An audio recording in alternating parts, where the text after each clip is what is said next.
Today on Locked On Phoenix Suns, that finalist list that I've been begging for, well, it's out. 9 people we believe the Suns are homing in on to be their next head coach. We'll break them all down. Let's go.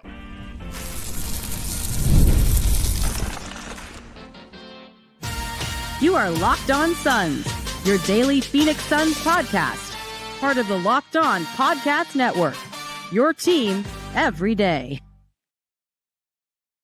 Welcome back into Locked On Suns. I'm Brendon, Kleen, a staff writer at Awful Announcing and a credentialed Suns media member. Thank you for making Locked On Suns your first listen here on this Monday, kicking off your week. We appreciate it. Don't forget Locked On Suns, free and available on all platforms, including YouTube. So click that follow or subscribe button. Do what thousands of other Suns fans have already done. Become an everydayer and get locked on to the Phoenix Suns right here each and every day. Today's episode brought to you by Monarch Money. Take control of your finances right now with Monarch Money. Use the code LOCKEDONNBA at monarchmoney.com for 50% off your first year. We got a lot of news to get to. Durant, Beal, and the head coach search in its final days. Joining me to break it all down, as always, from the wonderful West Valley, my fellow Suns credentialed media member. How are we feeling, Ben Garcia? Good. I'm happy we finally got a list, a bunch of guys that we are able to decipher. One of them who I thought was kind of interesting. But yeah, a lot of things to get into. Some new names that we didn't even know were on the first list are suddenly on the second list. So let's just dive right into it. This news is from a few different places. Chris Haynes, Jake Fisher, Mark Stein, and John Gambadoro here locally, all on Sunday afternoon, as this thing appears to be going into phase 2. We should say that there is going to be probably a list of a final 3 that I don't know if that means, hey, they're all flying out to Phoenix and whatever. You never know exactly what all these steps and layers and rounds necessarily mean, but this is round 2. 9 names, and I'll just read them off. It's Sean Sweeney, James Borrego, Johnny Bryant, Jordan Ott, and Dave Bliss. Ben, those are the names we knew. The new names on this list: Chris Quinn of the Miami Heat, Micah Nori, who is the lead assistant in Minnesota. Of course, he ended up being kind of the acting head coach last year. People will remember that when Finch tore up his knee. And Steve Hetzel, who has been in Brooklyn and Charlotte and Portland, and I don't believe we had ever talked about him before. And then one other wild card here, Ben. David Fizdale, who we all know who that is. He's, of course, been an assistant now for 2 different Suns staffs. They convinced him to leave the front office in Utah to be a coach again for Frank Vogel. They had the Lakers connection. Then the Suns convinced him to stick around to be on Bud's staff. And now, at long last, he is a head coaching candidate for the Suns. So where do you want to start? What jumps out to you most from this whittled down group?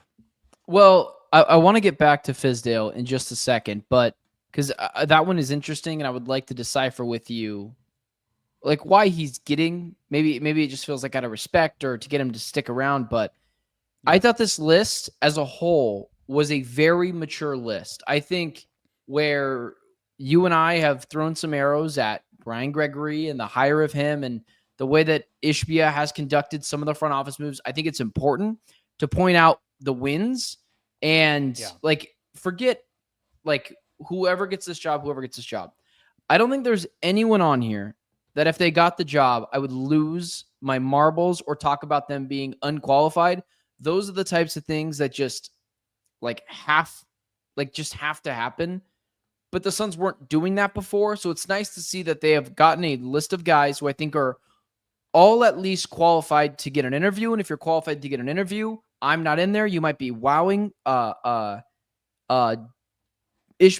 and Gregory, and that might be the case while you get the job. So that's great.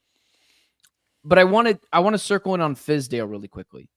Well, I'll comment on the list too. I mean, the process is much better, right? Like, you cannot argue that versus the way that they handled the GM search, if there even is one, where the Bob Myers thing leaks, and then all of a sudden they're going internal, not even for a guy who was an assistant GM or anything else, but somebody who was an obscure lower level, like, player development guy out of college. That's not what anyone wanted to see, and that's why the reaction was so bad.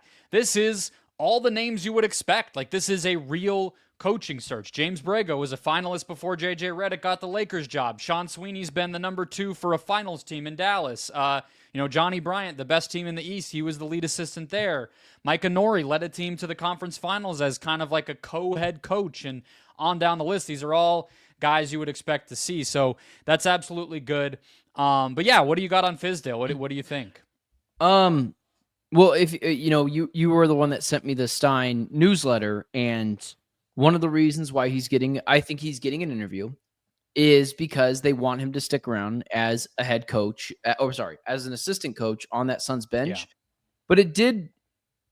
But I wouldn't be upset if Fizdale got the job. He's clearly has a great relationship with the players. I know Booker likes him. I know that he has that relationship with players, not just with Booker, but guys around the league. But it is interesting to me that Do we know Booker likes him? I mean, I don't know. He's stuck around. They know each other very obviously. If I'm not mistaken, I don't know. If I'm not mistaken, I have seen reports before where him and Booker do get along. But even if that's not the case, maybe I'm making stuff up out of thin air, and I'm not just calling that out. I'm just saying I wouldn't be so excited as you on that one. That would feel. I feel like he had his shot. He had 2 different head coaching opportunities. And he seemed to even be sort of bidding farewell to that part of his career, going to the front office in Utah.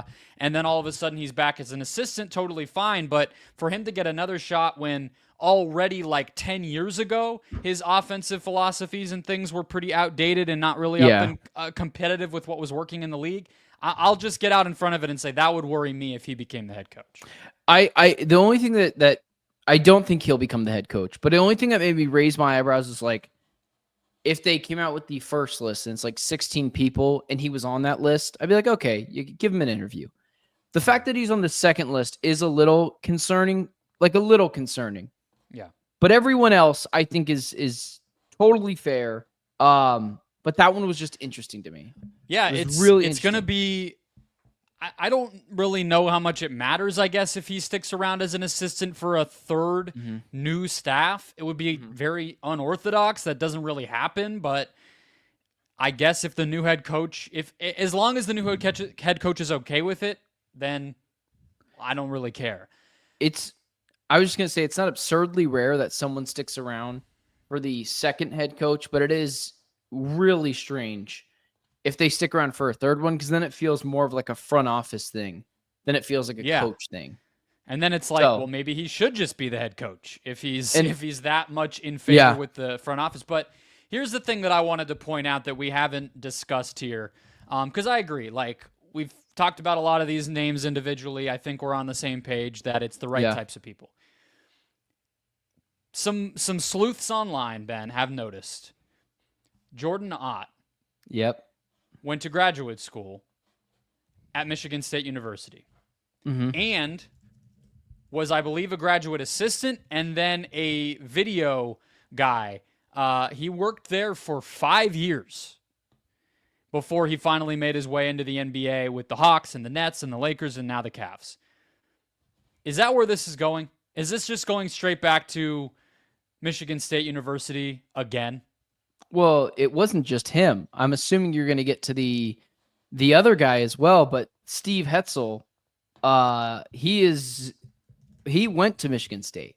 So he never coached there. That's not listed on his wiki page, but his college, he did go to Michigan State. He's from Michigan. So as far as he is. His heritage, yeah. Allen Park, Michigan.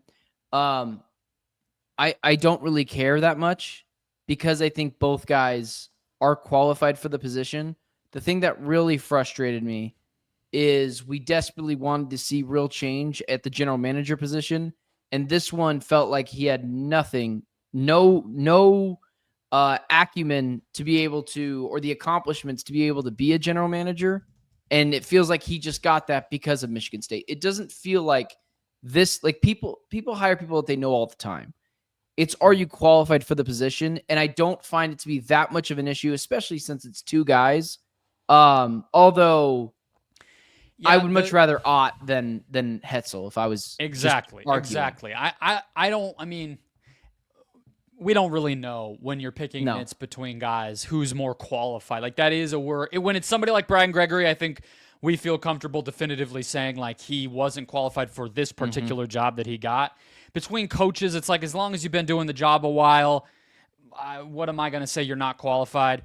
But his track record in terms of the teams that he's been around with, which I know you've, focused on a lot, is that these different guys have come up. Like, it's Detroit, it's Charlotte, it's the Magic Orlando. before they got really good, the Portland Trailblazers the past 3 years, like in this post-Dame phase, and now Brooklyn in the first year of them really, blowing it up. So that one would be a little more like he probably just got hired because of the Michigan roots, whereas we already liked him before we necessarily realized that he had that connection. So I'm not going to go back on that one now, but I don't know. I would like for them to just go in a different direction, and we don't even have to have that conversation. I don't know if well, yeah, I would as well. Like, that's a good way to kind of move over to that next part really quickly. Is still a big fan of Johnny Bryant.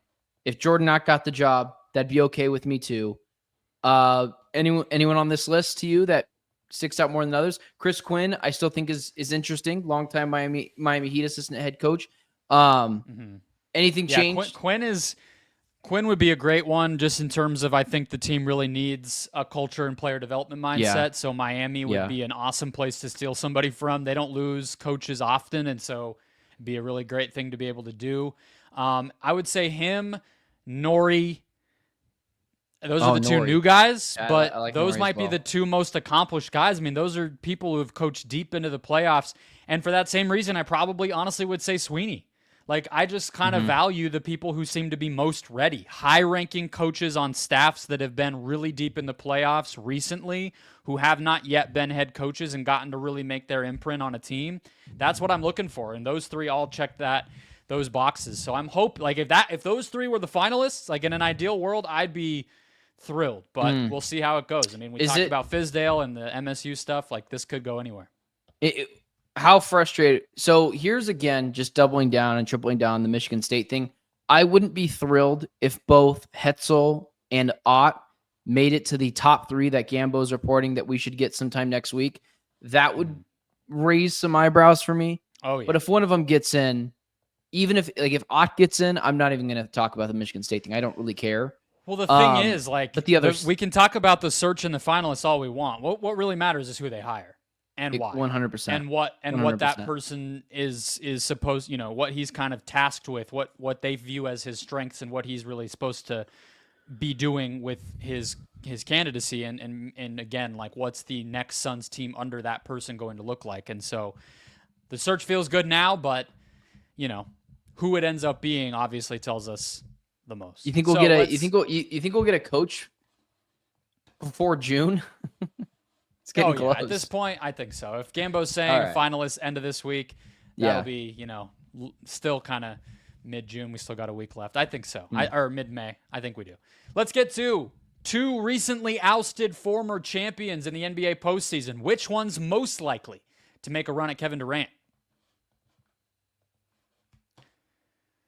First, today's show brought to you by Monarch Money. Do you ever check your bank account and wonder, where did all my money go? Well, we all do. Between dining out, online shopping, and entertainment, it's easy to lose track, and that's where Monarch Money comes in. It's your personal CFO, giving you full visibility and control over your finances. Monarch Money isn't just a budgeting app, it's a complete financial command center. You can track all your accounts, investments, and spending in one place, so you stop just managing your money and start building wealth. I am moving this summer. My wife got a job upgrade last year. We're trying to probably move again in the not too distant future. After that, it can get hectic. Just living life, making changes, and it's good to keep track of it all in one place in addition to your future goals. Are you going to invest? Are you going to save towards some other type of goal or big purchase or some magic number you want to have? Take control of all your finances. Get all of that done in one place with Monarch Money. Use the code LOCKEDONNBA at monarchmoney.com for 50% off your first year. That's monarchmoney.com, code LOCKEDONNBA for half off your first year. All right, Ben. We got two new additions to the potential Kevin Durant suitors, and we're going to sort out if they're real Kevin Durant suitors here. The 2023 and 2024 NBA champions. We know we'll get a new champion in the league this year, which is Adam Silver's dream coming true. Thank you, Adam. It sucked to have good teams. That was really awful. Thank you for taking those away from us. The Nuggets and the Celtics. So I'll just give it to you open-ended. Which of those teams do you actually think is the most likely to really be in on Kevin Durant? We had Sam Amick throw the Nuggets out there in a podcast appearance at The Ringer this week. He's an insider over at The Athletic. He was kind of spilling his notebook. Obviously, the Boston thing's kind of been out there because they want to make some moves and maybe, shuffle their roster from a money standpoint. So which one of those teams do you actually think might get in on this if one were going to? Yeah, before the Jason Tatum injury, I would say it was pretty. I think it'd be pretty likely that the Celtics would at least check in on Kevin Durant. Saying that either one would do it, I think is like a little too far-fetched until we actually get concrete names. But I thought the Celtics were much more likely to.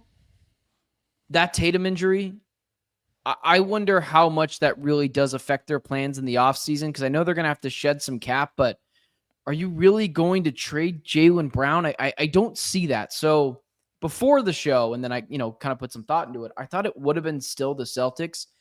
I don't think either team is super likely, but the Denver Nuggets do make sense for Kevin Durant, because Kevin Durant fits in a lot of places, but him and Nikola Jokic, especially with his passing ability, being able to get the ball into Kevin Durant's hands, that is interesting. I just don't know if they have the assets to make it happen. Forget the picks, right? What about the contracts? You're getting back Michael Porter Jr. and then either picks. I mentioned to you maybe a Christian Brown. You were like, yeah, that's never happening. I said, okay, that's fair. So it would have to be a pretty big trade, I think, to make that happen. But out of those two, I think it would be the Nuggets. What about you? Agreed. I'm going to be honest with you. The Boston thing never made sense to me, with or without the Jason Tatum injury, because their goal, the only reason I think they're making any roster moves this summer, otherwise, even if, they were on track to lose the Knicks series before the Tatum injury. So even if they just lost the series and Tatum was on the totally fine, I still would be thinking their only real reason to make roster moves is to save money. I don't understand how you're saving money and acquiring Kevin Durant, because Jaylen Brown, that would be a pretty, short-sighted move. You already got a title. Why would you trade a guy who's about 30 for somebody who is 37, regardless of the disappointment of a postseason loss? That's the only one where maybe you save a little bit of money. Anything else, you're having to stack up, Porzingis and Holiday in order to get to a point where you're saving money, because then you're sending out, 60 or so million, you're getting back 50 or so for KD, you're saving a little money, but you're losing two guys. I don't think you're a better team. So it just never really shook out in a way that made sense. So I agree. To me, it's Denver. Their pick situation is the main problem with that one. Your mileage is going to vary. Everybody can have their opinion on the Michael Porter contract. The reality to me is he's at least a starting caliber NBA player when he's healthy, and he only has $78 million left on his contract. It's a lot less ugly than it was when he signed it. 2 years left. That's manageable. It's probably less than you were going to pay Durant. So, but their picks, they owe tons of different picks to the Thunder. 2026 they owe to the Magic, and they don't have their own pick until 2031. And then, of course, once this summer hits on draft night, they'll have access to the 2032 pick. So either one of those, I don't know if they would be willing to part with that. Maybe they would if they're really blowing things up here. And then beyond that, it's like, Porter and Zeke Najee's contract plus one young guy, I think gets you close enough that the money is doable. They have Dario Saric they could trade if they really needed to make the math work. But if it's not Brown, it's one of these other guys who really just hasn't been able to break through the rotation. Strother, Peyton Watson, Jalen Pickett, Hunter Tyson, all those first and early second round picks who Michael Malone got fired basically because he didn't really develop them. And then the interesting wild card, Ben, is another guy we've been talking about, Kel'el Ware in Miami. as, oh, the Suns could have drafted him and maybe there's still a chance they could go get him. We know they liked him. Day'Ron Holmes, if we remember that name from draft season last year, he had like the best summer league performance of the first weekend in Vegas last summer and then tore his ACL and didn't play all season. But it's just an ACL. Guys come back, and he's still only 22, and a player we know the Suns had on their radar as a toolsy big man. That could be an interesting part of the package. So I don't think it's a non-starter here. Like, I think, especially if they were to put their far-out picks on the table, I think that there is a trade to be done if the Nuggets are interested. So 2032, MPJ, let's say, who do you like better, Watson or Strother? Watson. Okay, me too. Watson. Especially for what the Suns need. Watson, MPJ, Holmes, 2032 first-round pick. What does that do for you? That'd be awesome. That'd be really high on my list, but I don't know if the Suns are getting all that stuff. But you have to remember, this isn't like the Paul George thing. Like, you're not taking a very high pick from them. You're just taking Michael Porter Jr.'s contract, who's not good and was very, like 50-50 is putting it kindly. It was like 60-40 in this playoffs of if he was going to show up or not, 40% being he was going to show up. And you get Kevin Durant. And if you're trying, and like, you have to ask yourself this too, man, what other options does Denver have but to push those guys into the middle of the table? Because Nikola Jokic is 32, if I'm not mistaken. Well, and you don't have anything else to make it better. Their problem is not top-end talent. So their other option is to finally get some depth. That's what they need. Again, it's the distinction I always make between team who needs to get better versus Kevin Durant is the answer, right? I agree the Nuggets are pretty in dire straits to go out and shake things up. Their owner literally, or one of the people, maybe the interim GM at one point said, this idea that Michael Porter is untouchable is not true. Like, get off our back about that. Everybody, we understand the pressure on us to keep winning championships. Everybody is going to be looked at. Obviously, we know Joker won't. So I think they will make moves. I think they kind of have to try something. But that doesn't mean the answer is Kevin Durant. I think that's the distinction that I would make. Also, I know you're not getting like... You're not getting an immediately high pick. I get your point. Like, it's not like the Paul George godsend of a deal or, Shea or whatever. But as far as the draft pick goes, Nikola Jokic would be 37 when that draft pick conveys. So 2032 pick is pretty valuable. It's super a long way valuable. off. Maybe the Suns don't actually make that pick, but it becomes a nice trade piece to flip to somebody else in the future if need be. So I don't know. I think that package is extremely aggressive, and this is the franchise that notoriously did not trade Jamal Murray for Kyrie Irving when that was on the table for them. They're patient. They've always been patient. So this would be a big change, and this would be a really aggressive offer. But if they're willing to do it, I think it's up there as one of the more competitive ones, like we've talked about with Miami and some of the others. Yeah, I find that one interesting as well because I like Watson, although you're right, he couldn't really crack the starting rotation. Strother's notable to Suns fans because he has played well against the Suns before, but Holmes from Dayton, good player, big, liked him in the tournament a couple years ago. And then that 2032 pick, like, I think that is the blue chip. It's just hard because if you're a Suns fan, you don't want something so far out. And then, MPJ, just so like we're clear, I do think MPJ works here, not as a championship team. I have to continue to say that, but as someone that can just get the ball in the basket from the wings. I mean, he's got one of the prettiest shots in the NBA, so that'd be an interesting piece to bring to the Suns, while also getting other pieces as well, like Holmes and first-round picks, or first-round pick. So that one is interesting. Holmes also is a local kid. We didn't mention that, but that was part of the thing with him last year. He born in Goodyear and went to Compass, the prep school in Phoenix. So do you think the Nuggets will call in KD, or do you think they will likely explore elsewhere MPJ and a pick to go get a couple of young guys? Yeah, I think that probably will be their priority, and I wouldn't expect them to call at the price we just laid out. I don't think they would do the trade we just talked about.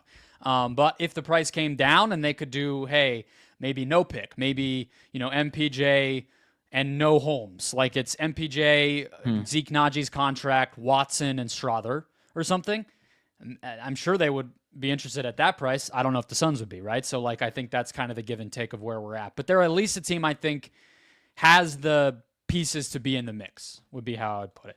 Let's get to Bradley Beal. We mentioned Sam Amick's reporting a notebook dump over The Athletic. He had some thoughts on Beal in addition to the head coach and Durant things we've already discussed. We'll get there next.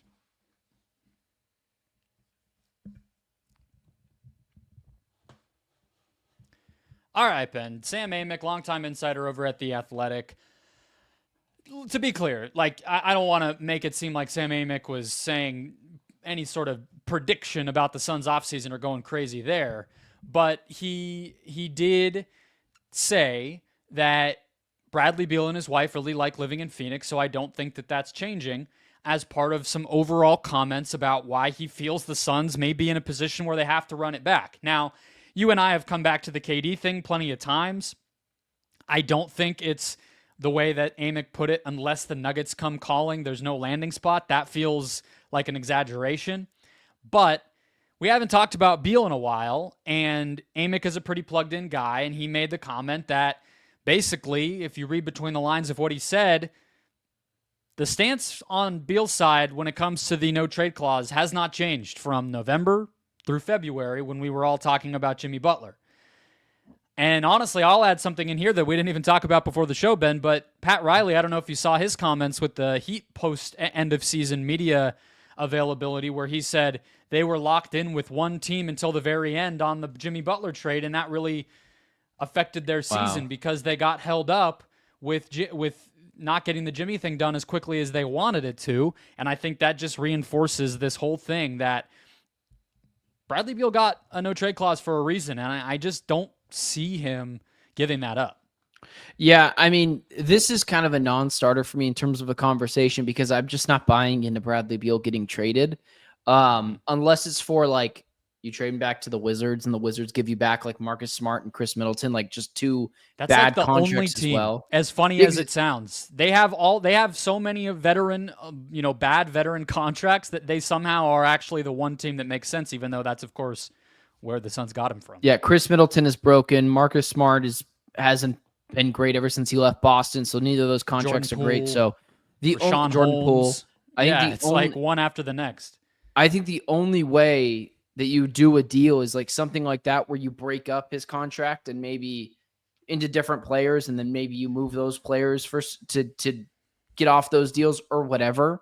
I think it's a buyout situation, man. They're going to have to buy this guy out into the things that you have pointed out, not me, of they're going to ask to get money back from wherever he signs. And I think that's the best way that this is going to go.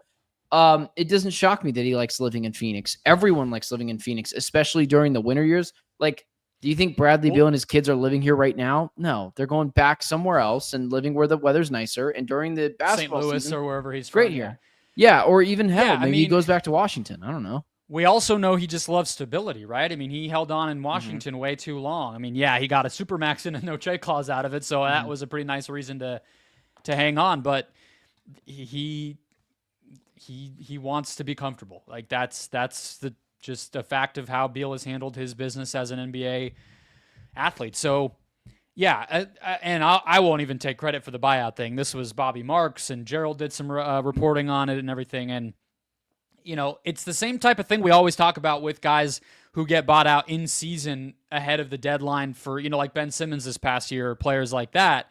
But it's just on a much, much bigger scale. So with that, typically, you see players get bought out and then they give back the minimum, right? Because they're only going to go sign on a minimum on the buyout market for whatever the rest of the season is. Or sometimes guys get bought out before the last season of their contract and they get, $3 million for the full season of the minimum or whatever. But we don't really talk about that because it's just kind of understood that that's how it's going to work, because the player's getting the same amount of cash either way, but it helps the team out just a touch on the $3 million that they don't have to pay out. It's going to be the same with Beal. Only the Suns' hope will be that he can obviously get more than a minimum. I think we would all agree he's better than a minimum player, even if he's not nearly valuable enough to be getting his 50 plus million that he's owed with this contract. So he has 110 million left on his contract. If he can go out this summer and get even the mid-level, that would be like 3 years, 40 or so million. And the Suns say, great, congrats, enjoy the rest of your career, go win a chip or whatever, give us the 40 million back and we'll buy you out. That's really huge for the Suns, because instead of 110 million that they're going to stretch over 2 times 2 plus 1 seasons, don't have to know why that's the rule, it just is 5 seasons, 110, it becomes 5 seasons, 70 if you're given 40 back. And that's a lot more manageable in terms of the dead money on the Suns cap, because we've talked about they're not even legally allowed to give him the full 110. It's not, teams aren't allowed to have that much dead money on their books. So he kind of has to do that in order for the Suns even to buy him out. But I think it makes sense on his end. The one thing, though, Ben, that I think we haven't really addressed, we kind of did last week when we were talking about some KD trades, is the order of operations here. Because we sort of talked like with the Houston deal, the Minnesota deal, the Knicks deal, if the Suns traded with those teams. And honestly, the Nuggets and Celtics, who we just talked about, are also in this boat where they're right up against these aprons. You kind of have to get, the Suns would be much better suited to get under the apron, at least the first apron, or at least the second apron, I mean, if not both, by the time that they're making these deals. In order to get all the way under both of them, they got to do the Beal thing first. But they can't do the Beal buyout until Beal is able to talk to other teams and survey the market of exactly what he's going to get in order to know what he can give back. So I don't know, like, at the bare minimum, I'm feeling like nothing's happening until free agency actually starts. Like, I don't think draft night we're going to see anything happen with either of the two biggest dominoes on the Suns' plate this summer, Beal and Durant. I think they have to wait until July. Yeah, I mean, yes. I think that all that is going to be true with Bradley Beal. I know that this has been reported that he's not going to be back next year, but I do wonder, because things can change. I wonder if they just bring him back next year, man. If it's just too much of a headache, if they don't see him getting even the mid-level exception on the market because people don't want to use their mid-level exceptions on a guy that's routinely injured. If he came back to the Suns next year, listen, it could get really gross, but maybe not, man. Maybe there's a chance that he does find his stride. That's what he wants, right? So I can't, and for him, like... Oh, I mean, like with the fan base, it would get ugly. You pointed that out a couple of months ago. I don't know how that would... Yeah, like, I do we think can that's only possible. take... we can only take so many...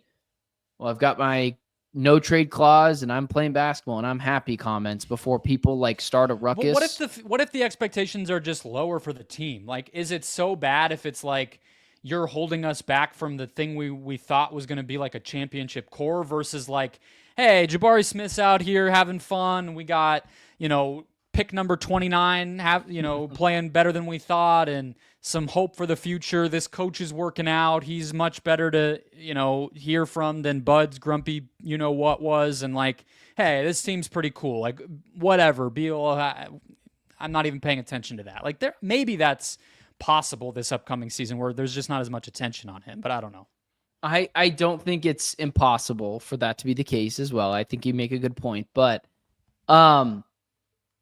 I think there's a chance, like, I do think he at least gets a mid-level exception, but I do think there's a chance that people see the way that he dealt in Phoenix and because of his injuries, that people are like, we're trying to win a championship, man. You're not worth our mid-level exception. Like, we have to use the part of that definitely is the biggest holdup of his next contract is getting multiple years of it. Oh, yeah. Because in order to get up to a number that really would help the Suns in terms of guaranteed money, you're talking about the mid-level. Like I just kind of said, for example, 3 years of the mid-level. Well, like 3 years of the mid-level, I mean, Beal is 31. He's already breaking down. What's he going to be in his age 33, 34 season? Are we really going to see him get more? Like, I would even think it might be more likely for a team to give him like 1 year, 18, 20, 25 million rather than 3 years of 4, you know what I mean? So I don't know. That part is definitely not a given that he's just going to get it. But if the Suns did keep him, you're talking about if you can just make it through one more season, at that point, it's only $57 million left on your books. You still get to stretch it times 2 plus 1, so it'd be $57 million over 3 seasons. And that's like $19 million per. Plus, you might still get him to agree to a buyout if he can get a little more than the minimum the following summer. And then you're really like, it's pretty small in terms of the hit you're taking. So, I don't know. They might have to just bite the bullet on that. Yeah, there's. I will say I don't think he's here next year, but I don't think the Suns are going to get that much relief, man. I don't. I think he is. He was seen as a question mark when he came to Phoenix, but we took those question marks because we didn't give up a lot for him, and those have only been magnified since he's been here. I do think he would help some teams that need scoring, but the injury history is just too long and extensive for people to turn their heads to. I'm going to be honest with you. Before we started recording, like I thought he'd get the mid-level exception, but I really only thought that would just be a 1-year thing. I didn't even think about potentially him getting multiple years. I mean, that'd be like a godsend to the Suns if he got 3 years, $50 million, which really isn't a lot in the NBA world for a guy of Bradley Beal's caliber. Like that'd be a godsend. I don't see that happening. The other thing we just have to always come back to is any of these pathways. It's the same thing we were talking about when he was in the headlines during the Butler saga. Teams aren't interested in doing the Suns a favor. Nope. So same thing. You know, it's like we're talking about it from the Suns standpoint because it's just we're doing a Suns podcast and we care about the Suns, but the Wizards trading for him, a team giving him all that guaranteed money, for what? Let the Suns deal with their own problem. If Beal's available next summer and the Suns finally buy him out, all right, if we're interested as a team, well, maybe I'll go look into giving him a mid-level for a couple seasons, but I'm not going to do it now just because the Suns need a scratch on the back.